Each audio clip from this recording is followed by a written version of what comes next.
আসসালামু আলাইকুম। নতুন আরেকটা ভিডিও নিয়ে আমি আজকে আপনাদের মাঝে হাজির হলাম। তো আজকে আলহামদুলিল্লাহ নতুনভাবে দেশ আবার স্বাধীন হলো দ্বিতীয়বারের মতো। তো সবাইকে শুভ বিজয়ের শুভেচ্ছা থাকলো। তো আমি আজকে ভিডিও করতে চাইছিলাম না, কারণ যেহেতু আমি আগের ভিডিওতে আপনাদেরকে বলছি যে আমি আমার হাজব্যান্ডের মোবাইলে দিয়া মানে ভিডিও করি। তো যেহেতু সেও আজকে বাইরে আসছে তার কাজে, তো এর জন্য ভাবছিলাম আজকে ভিডিও দিব না। তো যাই হোক, ভিডিও না ছেড়েও পারলাম না, তার কারণ যেভাবে মানে হাসিনা পদত্যাগ করার পরের থেকে যেটা শুরু হয়েছে, এগুলো এতটা করা উচিত না। কারণ এগুলো আমাদের দেশের সম্পদ।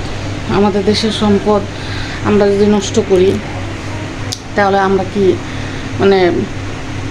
বলে এটাতে যে এইগুলো কি কোনো ভালো কাজ? আমাদের দেশের সম্পদ আমাদেরকে রক্ষা করতে হবে। আমাদের দেশের সম্পদ নষ্ট করলে চলবে না। আমাদের কেউ দয়া করে যারা আমার ভিডিও দেখতেছেন, আপনাদের কাছে অনুরোধ থাকবে, আপনারা কেউ দেশের সম্পদ নষ্ট করবেন না, হানাহানি মারামারিতে লিপ্ত হবেন না। অলরেডি অনেক জায়গা থেকে অনেক খবর আসছে, এগুলো শুনতে চাই না। যে অন্যায় করছে তার বিচার অবশ্যই হবে, অবশ্যই রাষ্ট্রের আইন মেনেই তার বিচার করা হবে। কিন্তু প্রতিশোধের নেশায় দেশের ভিতরে যে অরাজকতা, এটা সৃষ্টি করা উচিত না। ধৈর্য ধরতে হবে। এতদিন ধৈর্য ধরার পরে যখন অবশেষে বিজয় আসছে, এতগুলো লাশ পড়ছে, এতগুলো বাচ্চা মারা গেছে, এতগুলো মা সন্তান হারাইছে, তো এর বিচার তো অবশ্যই হবে। এর বিচার অবশ্যই রাষ্ট্র আইনে করতে হবে তাদের। কারণ যতক্ষণ পর্যন্ত এই বাচ্চাগুলো মারার কিংবা আমাদের ভাইগুলারে যে মারছে, এর বিচার তো হইতে হবে। সে দেশ থেকে পালাক, যেখানে চলে যাক, সেটা বড় কথা না। সে যে দেশে যাক না কেন, অবশ্যই তাকে দেশে আসতে হবে এবং তার বিচার হইতেই হবে। এই পর্যন্ত যতগুলো মানুষকে মারা হয়েছে, তার প্রত্যেকটা বিচার হওয়া উচিত। শুধু সাইদ আর মুগ্ধর কথায় আমি শুধু নাম সাইদ, মুগ্ধ আর কিছু নাম আমি জানি। এই ছাড়া অনেক ছাত্রদেরকে মারা হয়েছে, অনেক অগণিত, এখনও পর্যন্ত অনেকের হিসাব নাই। অনেক ভিডিওতেও দেখা গেছে গণকবর দেওয়া হয়েছে। তারপরে গণভবনের ভিতর থেকে লাশের গন্ধ আসতেছে, তো ওইখানেও অনেক লাশ আছে।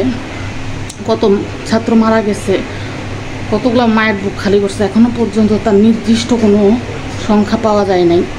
তো যাই হোক, ইনশাল্লাহ সব কিছুই সামনে আসবে, অতি দ্রুত আসবে।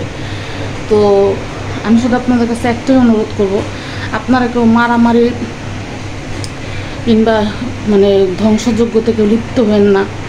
অন্তত পক্ষে ধৈর্য ধরেন। এত বছর আমরা ধৈর্য ধরতে পারছি না, আর একটু সময় ধৈর্য ধরতে হবে। এদের বিচার অবশ্যই করা হবে। আরেকটা কথা বলি, অনেকে এই পোস্টের ভিতরে কে কোন দল করে সেটা বড় কথা না। আমি চাই এই বাংলাদেশ হলো ইসলামিক একটা কান্ট্রি। এখানে শতকরা 90% মানুষ মুসলমান। অবশ্যই এখানে এমন একটা নতুন সরকার আসুক যে দেশটাকে সুন্দরভাবে চালাইতে পারবে। আর আওয়ামী লীগের যারা আছেন, আপনারা যে অনেক কথা বলতেছেন যে এটা হয়েছে, ওইটা হয়েছে, সেটা হয়েছে, এটা করছে, সেটা করছে। ভাই, যাই করুক না কেন, জনগণের টাকাই করা হয়েছে, প্রবাসীদের টাকাই করা হয়েছে।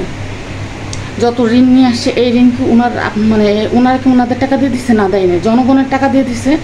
এবং প্রবাসীরা যে বিদেশের থেকে এগুলা পাঠাইছে, সেইগুলো দিয়ে কিন্তু করা হয়েছে। আর বাংলাদেশে আজকে দ্রব্যমূল্যের দাম কিন্তু এর জন্যই বাড়ছে। অনেক মানুষ মারা গেছে, অনেক মানুষ। এই ছাত্র আন্দোলনের আগের থেকেও কিন্তু কম মানুষ মারা যায় না, বহুত মানুষ মারা গেছে। আরবার হত্যাকাণ্ডর কিন্তু এখনো পর্যন্ত আমরা বিচার পাই নাই। আরবারকে যে মারা ফেলাইছে, ওর কি কোনো বিচার হয়েছে এখনো পর্যন্ত? সাগররুনি হত্যাকাণ্ডের কোনো বিচার হয়েছে? এই প্রত্যেকটা হত্যাকাণ্ডের বিচার হতে হবে, প্রত্যেকটা হতে হবে। সাইদে হুজুরকে যে মারা হয়েছে, অবশ্যই তাকে মারা হয়েছে, অবশ্যই। সাইদে হুজুরকে যে মেরে ফেলাইছে, তার বিচার হইতে হবে না? অবশ্যই তাদের বিচার করতে হবে, অবশ্যই। এতগুলো জামাত শিবিরকে মেরে ফেলা হয়েছে, এতগুলা শিবিরের এইগুলার মেরে ফেলাইছে, এদের বিচার হবে না, অবশ্যই বাংলার মাটিতে এদের বিচার করতে হবে, প্রত্যেকটা বিচার করতে হবে। প্রথমেই আর্মি 57 জন আর্মিকে মেরে ফেলা হয়েছে, বিডিআর হত্যাকাণ্ড, এগুলো অবশ্যই হবে, এগুলোর বিচার অবশ্যই করতে হবে। পরবর্তীতে যেই সরকারে আসুক না কেন, শেখ হাসিনাকে বাংলাদেশে আসতে হবে এবং তাকে বিচারের কাঠগড়ায় দাঁড় করাইতে হবে অবশ্যই। এই পর্যন্ত কম মানুষ মারা যায় নাই। অনেকেই অনেক কি বলে যে ভাষণ দিতেছেন যে চোখ দিয়ে পানি পড়তেছে, কাঁদতেছে, হ্যান ত্যান। ভাই এই পর্যন্ত কম ভিডিও দেখি নাই, বহুত ভিডিও দেখছি যে ক্ষুধার যন্ত্রণায় স্ত্রীর সন্তানকে খাবার খাওয়াইতে পারে না দেখে স্বামী আত্মহত্যা করছে। এগুলো কোনো জায়গায় শুনছেন যে ক্ষুধার যন্ত্রণা কাকে বলে? ঘরের মধ্যে বসে ভিডিও তৈরি করেন, টাকা ইনকাম করেন, খাইতেছেন, করতেছেন, ঘুরতেছেন, ফিরতেছেন। আমরা মধ্যবিত্ত মানুষরা কীভাবে কত কষ্ট করে চলতেছে আপনারা জানেন? আপনাদের টাকার অভাব নেই, জন্য আপনাদের গায়ে লাগতেছেন। আমরা অনেক কষ্টে আছি, আমরা অনেক কষ্টে চলি, সংসারটাকে টানাটানি করে। পেঁয়াজের কেজি হয়ে গেছে 150 টাকা, আদার কেজি 300 টাকা। আপনারা এখনো পর্যন্ত আবেগ নিয়ে চলেন। বাঙালির কি আবেগ! এগুলো কোনো কিছুতে সরকারের কোনো হাত ছিল না। পুলিশ পাখির মতো গুলি করে বাচ্চাগুলোর মারলো, পাখির মতো। আমার এলাকায় গুলির কারণে আমরা কেউ রাত্রেবেলায় করতে পারি না, ঘুমাইতে পারি না। আমাদের এলাকায় এমনভাবে গোলাগুলি করছে, এত গোলাগুলি করছে, বাচ্চাও ছাড়ে নাই।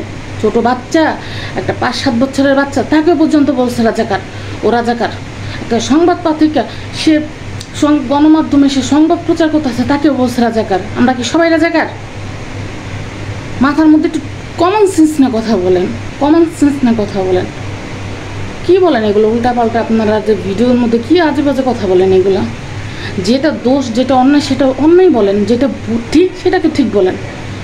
হ্যাঁ, আজকে যে ভাঙচুর করা হইতেছে এটার আমি সমর্থন করি না। না, এইভাবে নিজের সম্পদ, নিজের দেশের সম্পদ কখনোই নষ্ট করা উচিত না, কখনোই উচিত না। কয়টা লাশ আজকে হয়েছে, এই কয়টা দিন কি করছে?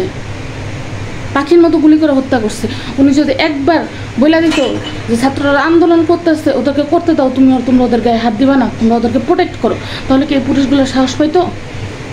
কখনোই পাইতো না। ছাত্রলীগের ছেলেরা কতগুলো মেয়েদের জীবন করছে, মহিলাদের ওই ছাত্রীদের চিৎকারের আওয়াজ শুনছেন? কতগুলা মার বুক খালি হয়েছে, কতগুলা মেয়েদের সাথে বাজে কাজ করছে ছাত্রলীগের ছেলেরা।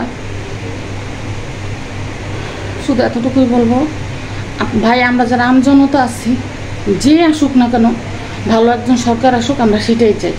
আর দ্বিতীয় কথা হচ্ছে, বিচার অবশ্যই রাষ্ট্রীয় আইনও করতে হবে, রাষ্ট্রীয় আইনই হবে। কেউ আইন হাতে তুলে নেবেন না, কেউ না। বিচার আল্লাহর আছে, বিচার আল্লাহর আছে। 15 বছর হইলেও আল্লাহ কিন্তু 15 বছর পরে আইলেও কিন্তু এসেও কিন্তু বিচার করাইছে। যে গণভবনের সামনে দিয়ে মানুষ হাঁটতে পারতো না, সেই গণভবনের জিনিসপত্র আজ মানুষের হাতে। ওগুলো একবার মাথায় রাখা উচিত। ক্ষমতা কিন্তু চিরস্থায়ী নয়। আজ প্রত্যেকটা মানুষের জন্য মৃত্যু নির্ধারিত। যদি ভিডিওটা ভালো লাগে অবশ্যই একটা লাইক করবেন, কমেন্ট করবেন, সাবস্ক্রাইব করে আমার চ্যানেলটার পাশেই থাকবেন।